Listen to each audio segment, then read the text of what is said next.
And joining us now, the U.S. Surgeon General, Vice Admiral Jerome Adams.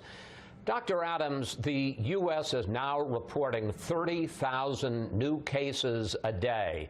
And I want to put up a chart that shows the curve of cases in Italy and China, which have leveled off and are now going down, and the curve on the far right there, here in the U.S., which is still in the early stages and still headed up sharply. Given the course of the disease in China and Italy, and that we are weeks or months behind them, how bad is this epidemic going to be in America, and how long will it last? Well, it's tragically fitting that we're talking at the beginning of Holy Week, because this is going to be the hardest and the saddest week of most Americans' lives, quite frankly. This is going to be our Pearl Harbor moment, our 9/11 moment, only it's not going to be localized. It's going to be happening all over the country, and I want America to understand that. But I also want them to understand that the public, along with the state and the federal government, have the power to change the trajectory of this epidemic. You mentioned Italy and Spain. They had a very, very hard time, and they're still having a hard time, but they seem to have reached their peak and are coming back down on the other side. And you say weeks, months behind. I would actually push back a little bit. When you look at their trajectory, from about a month ago is when they really started to lean into their aggressive mitigation efforts, their really aggressive mitigation efforts. And so I want Americans to understand that as hard as this week is going to be, there is a light at the end of the tunnel if everyone does their part for the next 30 days. We're seeing Washington, actually where this started, doing a much better job. California's trajectory has leveled off. And so there is hope, but we've got to all do our part. Let's talk about mitigation, because the president's top health advisors, including you, say the most important thing we can do, all of us, is to stay at home. And yet there are still 9 states. There are still 9 states with millions of Americans that still have not issued stay-at-home orders. President Trump was asked about that this week. Here he is. I leave it up to the governors. The governors know what they're doing. They've been doing a great job. I guess we're close to 90% anyway. And states that we're talking about are not in jeopardy. No, I would leave it to the governors. But Dr. Adams, the coronavirus is not a state issue. It doesn't follow or respect state borders. Dr. Fauci says he believes that there should be a national stay-at-home order. Is he wrong? Well, Chris, it's important to understand that most people across the country are doing the right thing. Over 90% of the country is staying at home, and a good proportion, more than average, are staying home even in those 9 states. But the last time you and I talked, it was about opioids. People don't know, but I've run a state Department of Health. I've been involved in health for years, and diseases don't respect state lines, but we live in a country where we have a system of federalism. And when it comes to opioids, states have different rules and regulations and laws regarding treatment, regarding syringe service programs, as you and I have talked about.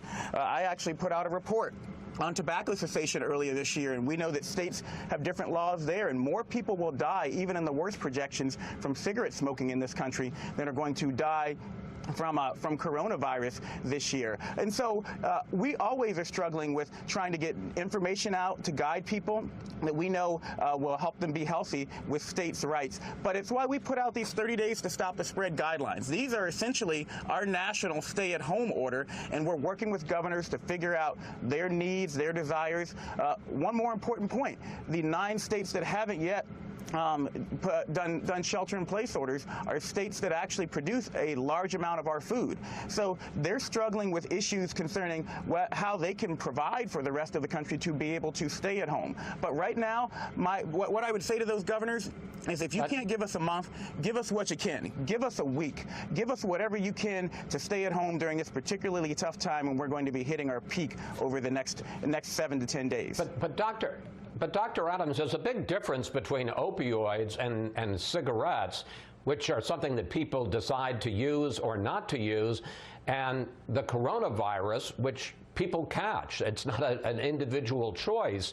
And you know, when President Trump says that he's a wartime president, during World War II, FDR didn't say, well, it's up to each state to decide what to do. He mobilized the nation. Again, why not a national stay-at-home order the coronavirus doesn't recognize states' rights. So does the federal analogy really work here? Well, Chris, I know a week ago is forever in coronavirus time, but I would remind people that it was just a week ago when the idea of a federal quarantine for the New York City area was being floated, and Governor Cuomo said that would be like declaring war on the states. The governors are intensely protective of their right, and rightly so, to be able to decide what's best for their states, and we're going to do everything we can as scientists and as physicians, as medical professionals, to help them understand what we think the right thing is for them to do. And so I just want everyone to know that from a national perspective, the Surgeon General is saying no matter where you are, stay at home. At least give us a week or two if you can. We want you to do it for 30 days, but even in those 9 states, give us what you can so we can get this peak and start to come down on the other side. Dr. Adams, for days, President Trump has been talking about hydroxychloroquine as a possible treatment for people with the coronavirus. But yesterday, in his briefing, he took it even further. Take a look.